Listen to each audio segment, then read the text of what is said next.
नमस्कार, मेरा नाम है तुषार और हमारे YouTube channel The Well Tech में आप सबका फिर एक बार स्वागत है। तो ये वीडियो आपके लिए बहुत ही इंफॉर्मेटिव होने वाला है क्योंकि इस वीडियो में हम देखेंगे कि एल्यूमिनियम पे टिग वेल्डिंग कैसे करते हैं। इस वीडियो में start to end step by step मतलब सेटिंग से लेके जॉइंट वेल्ड तक हम हर एक प्रोसेस कवर करेंगे और मैं खुद आपको ये वेल्डिंग करके दिखाऊंगा और ट्राई करूंगा कि इसको बिल्कुल भी कॉम्प्लिकेटेड ना बनाऊं और बिल्कुल सिंपल रखूं ताकि आप आराम से वेल्डिंग समझ सको और सीख सको।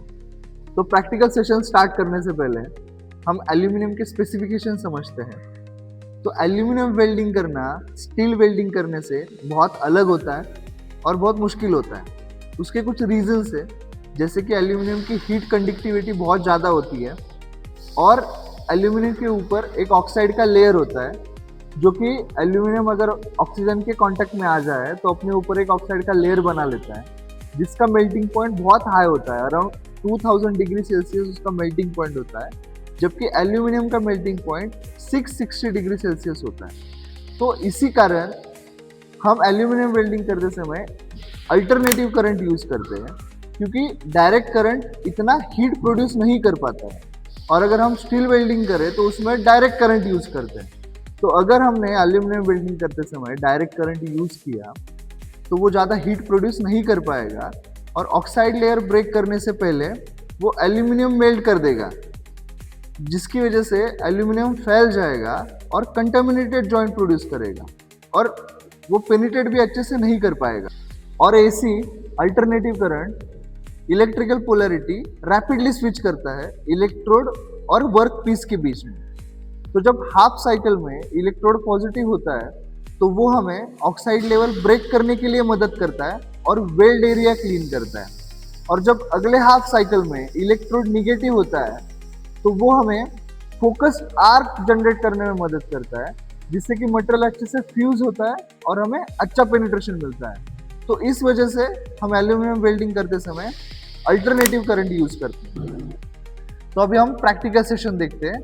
उसके लिए हमने एल्यूमिनियम की प्लेट्स लिए है, इसमें हम वेल्ड ट्रायल्स लेंगे और वेल्डिंग करते समय मैं आपको बताऊंगा कि कैसे वेल्डिंग करना है, क्या प्रिकॉशंस लेनी है और क्या अवॉइड करना है। तो चलिए स्टार्ट करते हैं। अब मशीन सेटिंग देखते हैं। सबसे पहले हम एसी मोड ऑन कर लेंगे, उसके बाद प्री पर्स्ट टाइम और पोस्ट पर्स्ट टाइम सेट करेंगे अराउंड 3 to 4 सेकेंड्स, और हमने 15 लीटर पर minute gas flow rate set किया है। वो नॉर्मली आपके सिरेमिक साइज और करंट के हिसाब से सेट करते हैं। उसी के साथ डाउन स्लोप और अप स्लोप भी सेट करेंगे।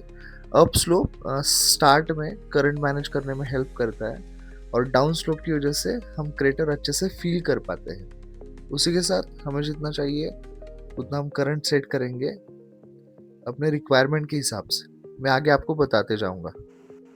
एल्यूमिनियम टिग वेल्डिंग में जिंक ऑर्नेटेड और प्योर टंगस्टन बहुत अच्छे रिजल्ट्स देता है, लेकिन अभी मॉडर्न इन्वर्टर मशीन्स में 2% थोरिएटेड टंगस्टन भी हम यूज़ कर सकते हैं। और अगर टिप की बात करें तो थोड़ा फ्लैट एंड और बॉल्ड एंड टिप भी हम यूज़ कर सकते हैं। एल्यूमिनियम वेल्डिंग सीखते समय सबसे इम्पोर्टेंट और पहली प्रैक्टिस है पडल फॉर्म करना, क्योंकि एल्यूमिनियम की हाई थर्मल कंडक्टिविटी की वजह से हीट बहुत ही जल्दी स्प्रेड हो जाती है बेस मेटल में, इसलिए पडल के लिए हीट कॉन्सेंट्रेट करना थोड़ा मुश्किल हो जाता है। अगर आप स्टील का देखें तो मेल्ट होने से पहले वो रेड हॉट हो जाता है, लेकिन aluminium does not glow red before melting, वो हमें वाइट ही दिखता है। इसकी वजह से टेम्परेचर जज करना थोड़ा हार्ड होता है, इसीलिए हमें पडल तब तक होल्ड करना है जब तक वो शाइनी लिक्विड डॉट ना दिखे। और अगर वो शाइनी दिख रहा है इसका मतलब ऑक्साइड का लेयर बर्न ऑफ हो चुका है, पूरा जल चुका है और नीचे का प्योर एल्यूमिनियम फ्यूज होने के लिए रेडी है। तो इसीलिए सबसे पहले हमें पडल फॉर्म करने की प्रैक्टिस करनी है। पडल फॉर्म करने के प्रैक्टिस के बाद हमें फ्यूज रन की प्रैक्टिस करनी है विदाउट फिलर वायर। इससे वेल्डर कांस्टेंट आर्क लेंथ और स्टेडी टॉर्च मूवमेंट मेंटेन कर पाएगा और ये स्किल वेल्डर के लिए बहुत इंपॉर्टेंट है। उसी के साथ मोल्टन वेल्ड पूल कैसे बिहेव करता है और हीट इनपुट कैसे कंट्रोल करना है और ट्रैवल स्पीड कैसे मैनेज करना है, ये भी स्किल्स डेवलप होंगे वेल्डर में फ्यूज रन की प्रैक्टिस करने से। नॉर्मली हम जिस साइज का टंगस्टन रॉड यूज कर रहे हैं उस साइज की आर्क लेंथ यूज करना है। अगर हम लॉन्ग आर्क लेंथ यूज करें तो हमें आर्क स्टेबिलिटी अच्छी नहीं मिलेगी, जिससे कि मटेरियल अच्छे से फ्यूज नहीं होगा। और जब तक एक लाइन में सेम साइज के वेल्ड रन ना आए तब तक हमें ये फ्यूज रन की प्रैक्टिस करनी है, जिससे हमें आगे वाले रिजल्ट्स बहुत अच्छे मिले।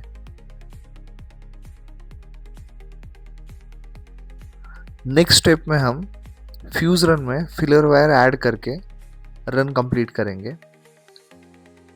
और हमें फिलर वायर ऐड करते समय पडल के एज में फिलर वायर ऐड करना है, ना कि आर्क में।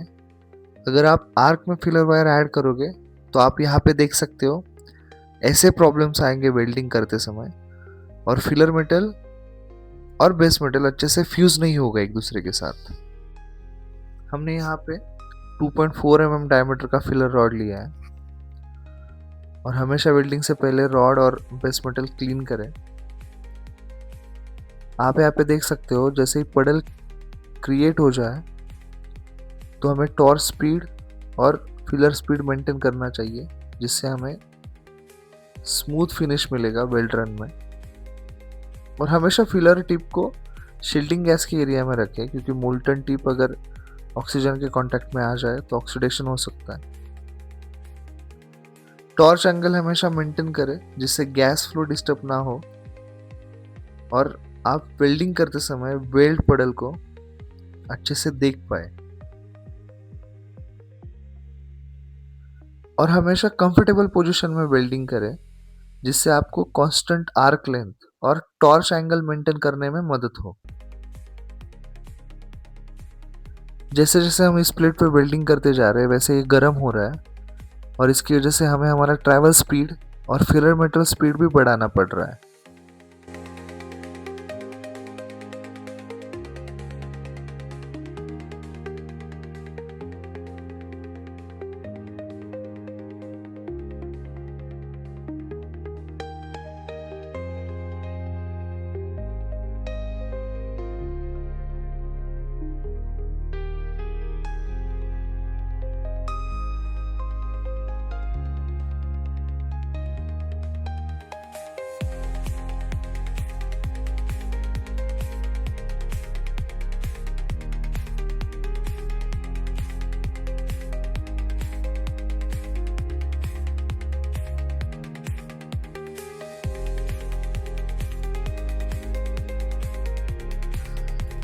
तो ये था हमारा एल्यूमिनियम टिक वेल्डिंग का प्रैक्टिकल सेशन।